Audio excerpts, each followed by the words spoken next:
Hey there, everyone, what's up? It's Ian, the producer, yeah, and I'm currently at the Klevgrand studio. Yeah, kind of hard to believe it that I'm here in Sweden, but this is incredible. I'm just gonna like show you guys around. Hope you have a great one. All right, let's take a look. We got some guitars and musical instruments. Marcus, they sit in here. Wow. Yes. Hey, how's it going? They work with the web portal and stuff. Oh, nice. That's awesome. How long have you guys been working like for Klevgrand?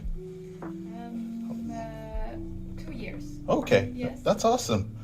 And Marcus? 5 years. Oh, did you guys have like any special training on like app development or music app? Because I know there's a lot of stuff to learn in music programming. I've been looking up Juice and everything, but do you guys have any special training on it or no? No, we don't work with app. At least I don't work with app development or anything like that. I only work with the web shop and stuff Okay. like that. Okay. Web development. Oh, that's so you're responsible for like the website design and the layout and Yeah, navigation. exactly. It's Oh, more like that. For me and Marcus, we work mostly with that kind of stuff. But you have designed some plugins. as well. Yeah, but just the design, just the UI. that's awesome. Yeah. Any tools you recommend for people who are starting out? Is there anything you recommend for people to use to learn? For what kind of what do you For want to work for web design of music apps. Web design for Yeah, music apps. yeah.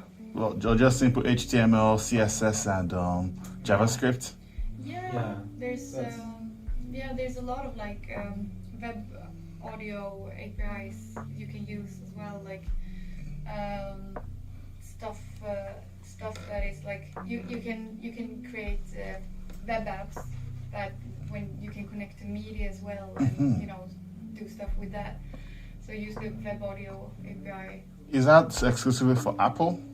With the web audio API, that's something that is It's specifically just Apple. for the web. It's not for how do you say? It's not for like a Android or iPhone. It's universal. Oh, It's a really? universal Okay. API for the web. But then it means if you don't have internet, you can't use it, correct?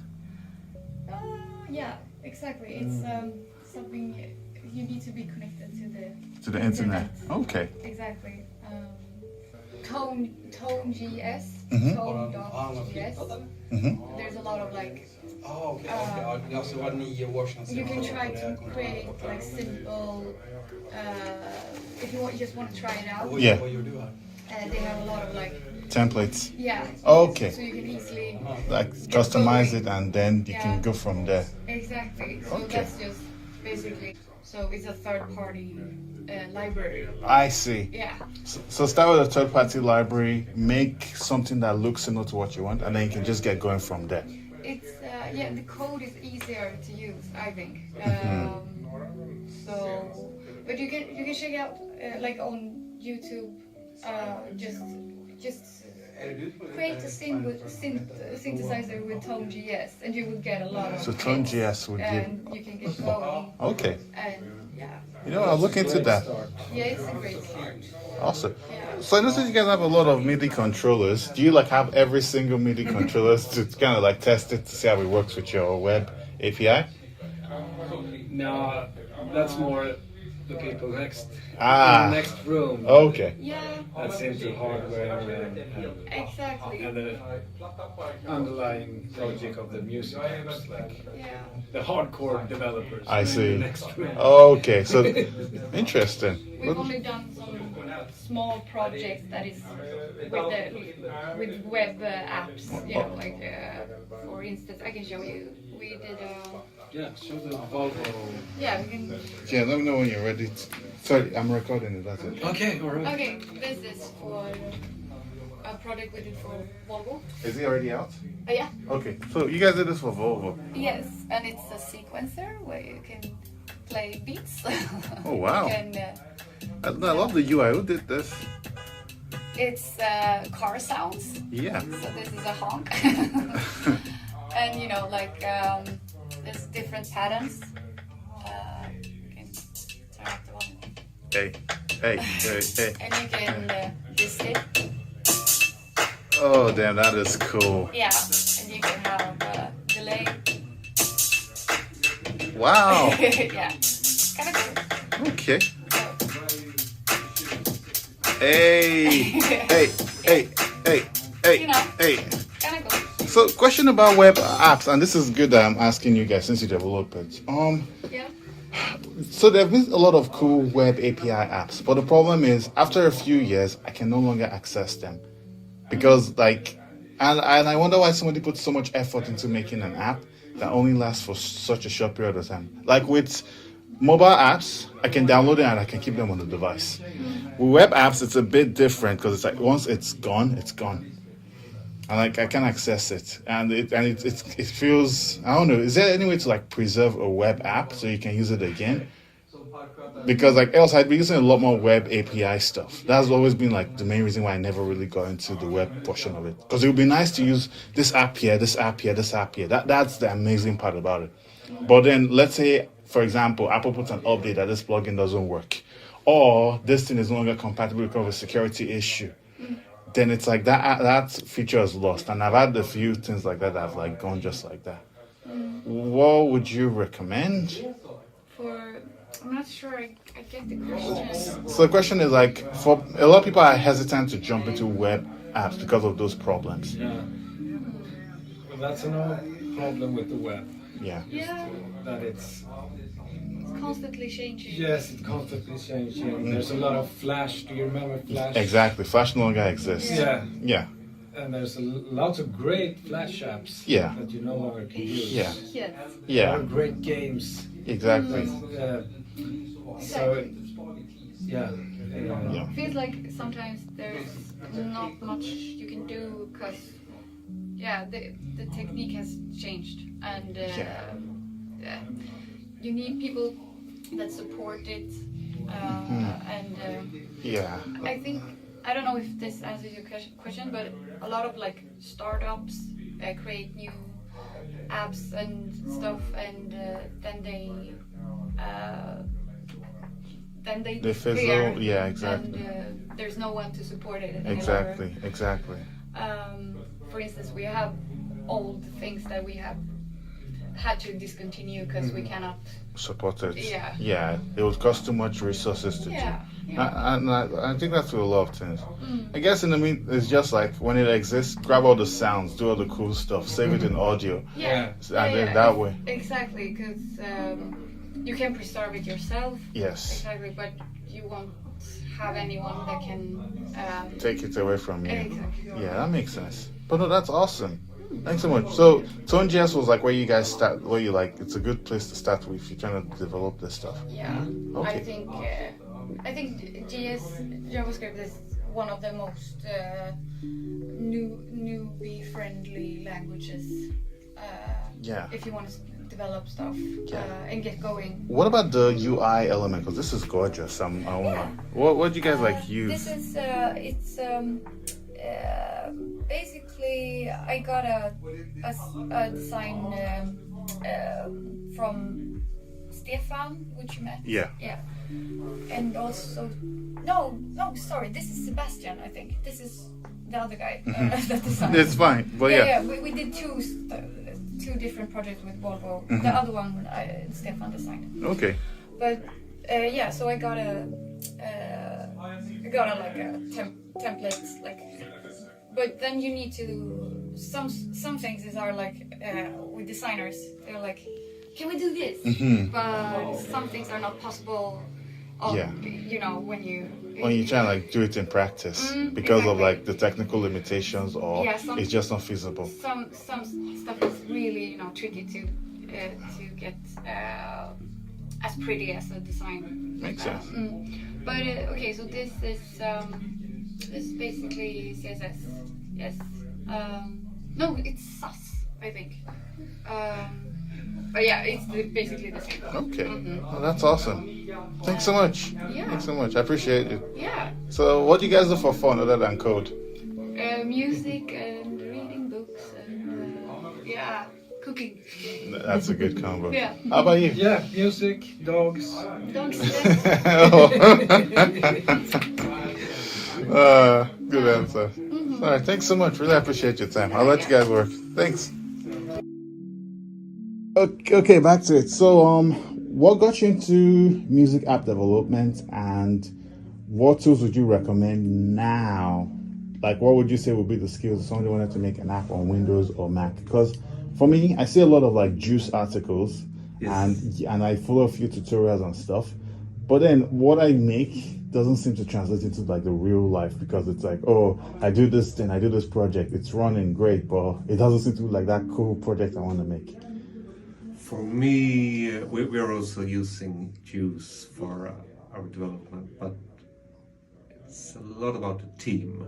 So we are feedbacking a lot, because it's hard to do it by yourself. Yeah, 100%.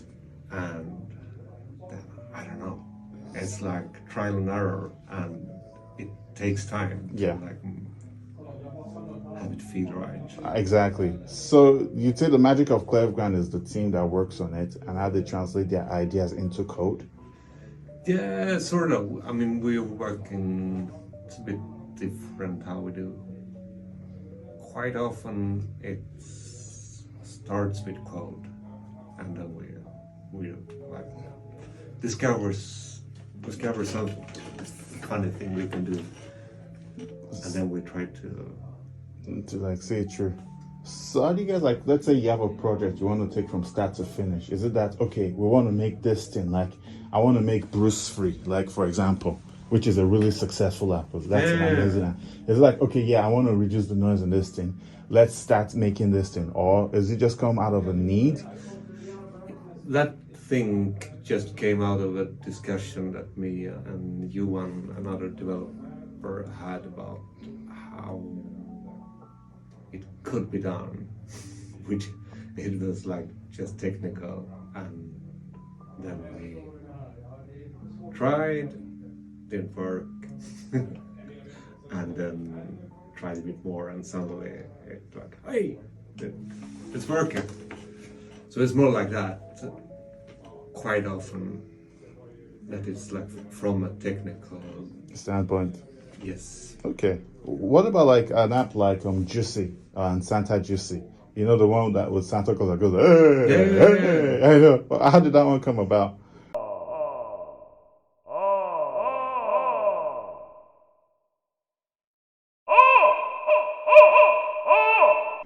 It's a bit like we're curious about like formats in voices and how they actually work. So, And then it was pretty much experimenting and trying to play around with it? yeah, exactly. Really? And we sort of, hey.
Next one, Luxe, Luxe. Yeah, that was also another surprise. I'll be honest, I haven't tried it, but I know a few YouTubers like Gavinsky that tends to use apps like Luxe. That was actually from the other way that we wanted like more of a one note. Really? The plugin. Yeah. And then that was how it like evolved. So you had the design in mind that it would be a one knob. That was like the mission. We wanted something that like That just easy to use and it should just like improve Yeah, signals. that's awesome. You can hear that it's actually just giving it a little bit more punch, a little bit more sizzle. You can think of your own cool word to say that means something. Let's just turn it completely off. We'll go off and on just so that you can really hear the difference. So let's hit play now. To the days when I was a little kid, always worried about the things I never did. Always think about the next big problem, even when it's someone else that's on the hook me in, line and sinker. Ever wonder? And obviously I've got it right up there at 100, so you might not dial it in that much, but you can see here that it just adds a little bit of something. Like if you're playing around and you're trying to find a plugin that's going to do something and you just want something simple to try, this may be something to put in your toolkit. Let's try the finesse version now, shall we? So once again, we'll leave it as it is. We'll hit play and we'll dial this one up. Wonder what it's like to be an overthinker, tinker with all my little thoughts. Maybe it was just the way that I was taught to just believe that I was right.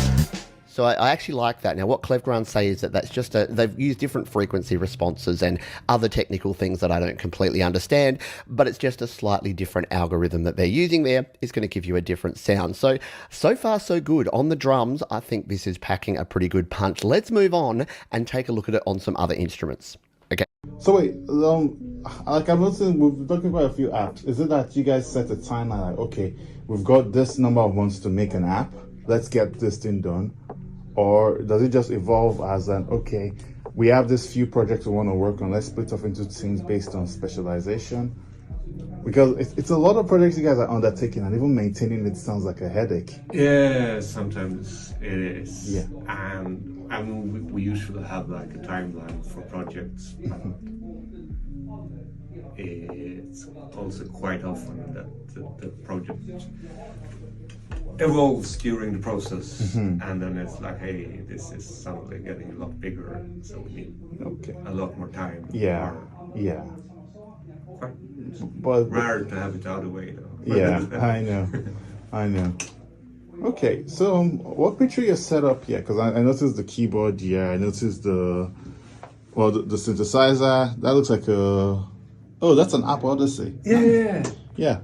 So do you like just play them, or you use them to be able to like capture ideas and put them into the app?